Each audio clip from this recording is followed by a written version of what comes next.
తండ్రి సన్నిధి దైవజనుడు మన మధ్యలో ఉన్నాడు అబ్రహాం గారు. తండ్రి సన్నిధి అనేది ఒక చిలకల సన్నిధి. మీకు తెలుసా జాన్ పాల్ అనే వ్యక్తి? క్రైస్తవ సమాజంలో నుండి వెలివేయబడ్డ వ్యక్తి అని చెప్పాలి. ఇప్పుడు ఆ మాటకి, ఆ క్వశ్చన్ కి మీరు ఎంతవరకు సమర్పిస్తారు? ఇతనే చెడిపోయాడు. ఇతను తన వయసుకి మించిన ఆమెతో వివాహం చేసుకున్నాడు. అవును, జాన్ పాల్. కానీ అంతకు ముందు మణికంఠ స్వామి. నేనేమంటానంటే అతడు ఇంకా మారలా. క్రైస్తవానికి ఇది ఎలాంటి వాడంటే ఆకానుగాడని చెప్పొచ్చు. సాక్ష్యాలు లేవు. బాప్తిజం తీసుకుని ఉంటాడా? బాప్తిసం తీసుకోవచ్చు, ఎందుకంటే ఇతని బిజినెస్ కదా. ఆ 12 సంవత్సరాల ట్రైనింగ్ దేనికి చేశాడు అంటే యేసు ప్రభు వారి కోసం కాదు చేసింది, ఆ స్త్రీ కోసం చేశాడు. బైబిల్ని అడ్డం పెట్టుకొని ఇలాంటి దౌర్భాగ్యులు, ఇలాంటి నీచులు, నికృష్టులు, యేసు అనే నామాన్ని అవమానపడి చేస్తున్న దుర్మార్గులు ఎంత డబ్బులు ఇచ్చిండొచ్చు? ఒక 50 లక్షలు. మహాకూటాలలో ఎంతో మంది ప్రజలు గ్యాదర్ అయ్యారు. వచ్చాను అన్న వాక్యం బాగుంది అని చెప్పింది కదా. ఈ తల్లి ఏం చేయాలి, ఈ చెల్లి ఏం చేయాలి? అది తండ్రి దగ్గరికి రావాలి. Main branch head of department Chandrapeta ప్రాంతానికి వచ్చి రోడ్ ఎక్కువ, ఒక 10 మంది వేసుకుని ఎక్కువ. ఆ ప్రేమ్ కుమార్ అనే వ్యక్తి అందరం పొడుతాడా? ఆయన రౌడీయా? రౌడీ ఆయన కదా. అవును, నువ్వు బురదేశావు, నీకు జరిగింది అన్న ఏమైతే రోడ్డు మెయిన్ బ్రాంచ్ మీద కూకో, వచ్చి కూర్చో. నీకు ఎవరు ద్వారం తినమదా? చదువుకుంది ఆమె కూడా.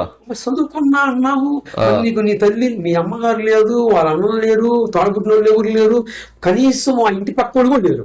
ఎవరు లేరు. ఎక్కడో వీకేఆర్, హైదరాబాద్ లో ఉండే వీకేఆర్. నీ ఇంట్లో అన్యాయం జరిగితే, నీ ఇదిలో అన్యాయం జరిగితే ఎవరు ఫస్ట్ స్పందించాలి? ఇప్పుడు నా ఊరుంది, నా ఊరిలోకి పక్క ఊరు వచ్చి కొట్టిపోతే నేను ఊరుకుంటానా? ఎందుకు ఊరుకుంటాం? మా ఇంటి పక్క వ్యక్తిని, ఒక చిన్న పాయింట్ చెప్తున్నా, మా ఇంటి పక్క వ్యక్తిని పక్క ఊరు వచ్చి కొడితే నేను ఊరుకుంటానా? ఎందుకు ఊరుకుంటాం? తప్పేది చూస్తాం. అవును. వీడి జరిగిన అన్యాయం అయితే మనము చర్య తీసుకుంటాం. అవును. తీసుకొని మీరు చేస్తుంది కరెక్ట్ కాదు, అవును, మీరు పొరుగురులో వచ్చి మా ఊరు మీద దాడి చేస్తారా? ఆ రంగంలో మనం దిగుతాం. అవును. అన్యాయం అయితే. అవును. ఇది జరిగేది నిజమైతే పక్కింటోడు ఎందుకు వస్తాడు? అంతేగా మరి. జరిగేది అబద్ధం అయితే పక్కింటోడు వస్తాడా? రాడుగా. నువ్వు చేసేదే ప్రాడు. అవును. నువ్వు పలికేదే ప్రాడు. అవును. నీ బుద్ధే మంచి బుద్ధి కాదు. సమర్పణ అనుకుంటున్నావు, మొత్తం అందరితో పురుషులతో సహవాసం. అది సమాజం చూడలేదా? నీ ఇంటి పక్కన చూడలేదా? నీ యొక్క జీవితాన్ని, చరిత్ర మొత్తం చదువుతున్నారండి. అవును. ఎవరండి? ఎవరు ఖాళీగా ఉన్నారండి? పక్కింటోళ్ళు వరకు ప్రజలు దాడి దేశమే దాటిపోద్ది అని ఒక సామెత ఉంది. నీ జీవితం అంతా తెలుసు. అందుకని కలెక్టర్ ఆఫీస్ కాడికి వస్తే ఎంతమంది ఉన్నారండి నీ పక్కన? పురుషుడా? స్త్రీ కదా, అన్యాయం జరిగింది. ఉండాలి కదా, ప్రజాసేవా సంఘం అంతా రావాలి కదా. అవును. మరి మహిళా సంఘాలు ఉన్నాయి, మహిళా సంఘం రావాలి కదా. అవును. మరి మహిళలు లేని, మరి కలెక్టర్ గారు కేసు తీసుకున్నాడా? తీసుకోలేదుగా. మరి ఎందుకు తీసుకోలేదు? కలెక్టర్ గారు తీసుకోపాయే, సిఏ గారు తీసుకోపాయే, ఎస్ఐ గారు తీసుకోపాయే, ఆఖరికి హోం గారు కూడా తీసుకోపాయే. ఎందుకు తీసుకుంటారు? వాటి కేవలం ఏంటి అంటే లేదు, సాక్ష్యం లేదు. నువ్వు చెప్పే మొత్తం పోలీసు వాళ్ళు ఆవిలిస్తే పేగులు లెక్క పెడతారు. వాళ్ళకి అంతా తెలుసు. ఆ దగాబడిన మనిషి తెలుసు, ఆ కొట్లాతనం తెలుసు, అన్యాయం అయిపోయిన స్త్రీ తెలుసు. వాళ్ళకి తెలిసి కనుకనే ఈ ఫస్ట్ పాల్ కేసు ఎప్పుడైతే నమోదు చేశారని చెప్పారో, ఎవరైతే ఆ యొక్క నంద్యాల ప్రాంతంలో పోలీస్ స్టేషన్కి వెళ్ళి ఆశ్రయించినప్పుడు మీరు పెద్ద మనుషుల్లో తెలుసుకోమని ఎందుకు చెప్పాడు ఆయన?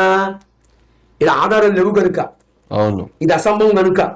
ఒక నీతి మంత్రి మీద నిన్న మోపితే, పరువు నష్ట దావా వేస్తే, కోర్టులో పెడితే ఆ సిఐ గారి ఉద్యోగం పోయింది కనుక. అవును. అంతేగా మరి. అన్యాయంగా తీర్పు తీస్తే, అన్యాయంగా ఏదైనా చేస్తే, ప్రూఫ్ లేకుండా, ఎవిడెన్స్ లేకుండా పరువు నష్టం వేస్తా. అంతేగా మరి. నేను దైవజనుడిని, నిన్ను పుట్టిస్తే నా సేవ ఏం కావాలి? అంతేగా. నా జీవితం ఏం కావాలి? నన్ను నమ్మకుండా నా సంఘస్థులు ఏం కావాలి? మొత్తం స్పైల్ అయిపోద్ది కదా. మరి నేను ఊరుకుంటానా? నువ్వు సిఐ అయినా, కలెక్టర్ గారు అయినా, ఎవరైనా నేను నీ మీద పరువు నష్ట దావా వేస్తా. ఎవరు నాకు లెక్క కడతారు? కానీ అది తెలిసే వాళ్ళకి తీసుకోవాలా. అది విరిగి ఈమె చెబుతున్న మాటల్లో కౌన్సిలింగ్ చేస్తారండి పోలీసులు. నాకు చాలా మంది తెలుసు, నేను వాళ్ళతో కనెక్ట్ ఉన్నా కాబట్టి చెప్తున్నా. ఫస్ట్ ఒక కేసు వచ్చినప్పుడు కౌన్సిలింగ్ చేస్తారు ప్రత్యేకంగా.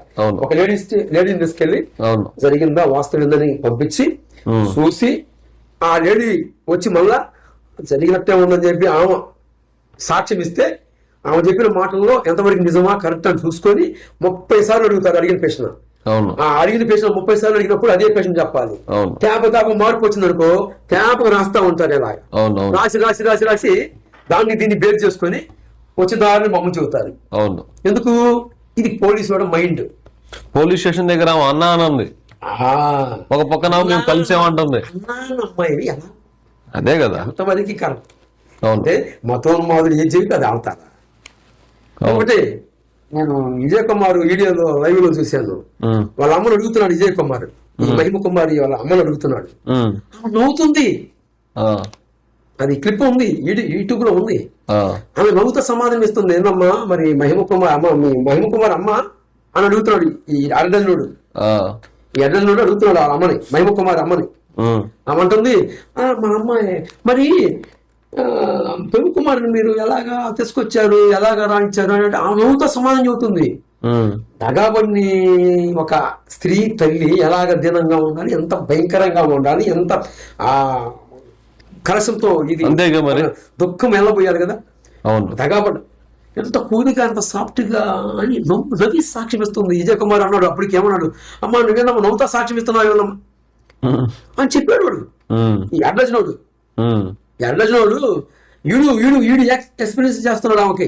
నువ్వు నవ్వుతా ఇది లైవ్ లో ఉందమ్మా, లైవ్ టెలికాస్ట్ అవుతుంది, లైవ్ పోతుంది, నువ్వు వీడితో చెప్పు చూస్తున్నాడు వీడు. ఈ వీడు ఉంది యూట్యూబ్ లో ఉంది కదా, చూడు కావాలంటే చెప్పంగా. ఇంకేమున్నాయి ఓవరాల్ గా మనం ఏంటంటే ఈ వీడియో ద్వారా జాన్ పాల్ వేసిన ప్రశ్నకి మీరు అద్భుతకరంగా అబ్రహాం గారు చాలా చక్కగా వివరించాడు. ఈ వీడియోని చూస్తున్న మీరు ఒకసారి చూడండి, గమనించండి. ఇలాంటి దుర్బోధకులు మన మధ్యలో చాలా మంది ఉన్నారు.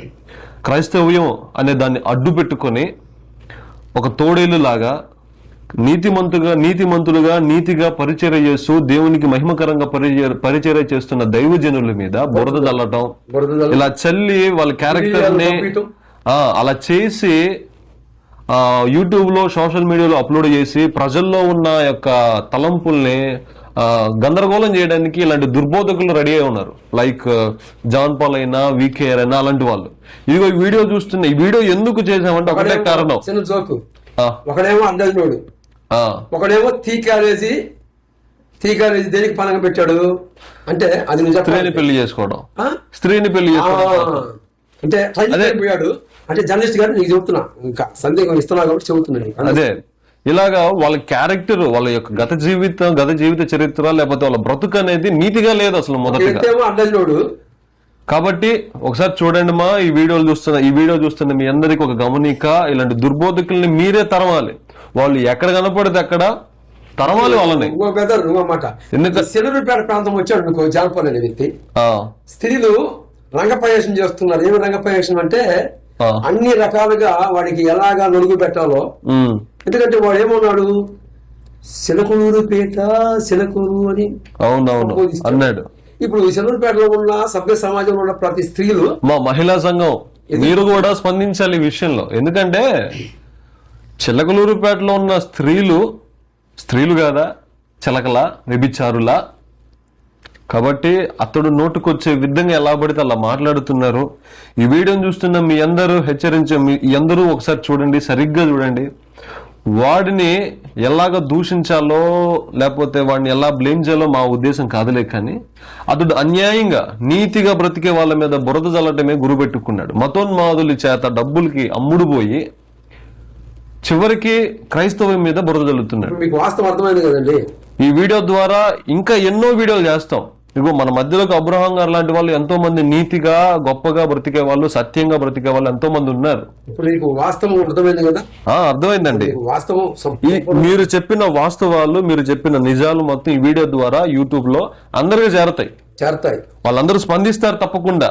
ఫస్ట్ నిజమైన క్రైస్తవులు ప్రతి ఒక్కరు స్పందించాలి, స్పందిస్తారు కూడా. అవును. కాబట్టి ఈ వీడియో ద్వారా మీ అందరికీ మరొక వీడియోలో మరొక దైవజనుడితో మీ ముందుకు వస్తాను. ఇంతటితో మీకు సెలవు.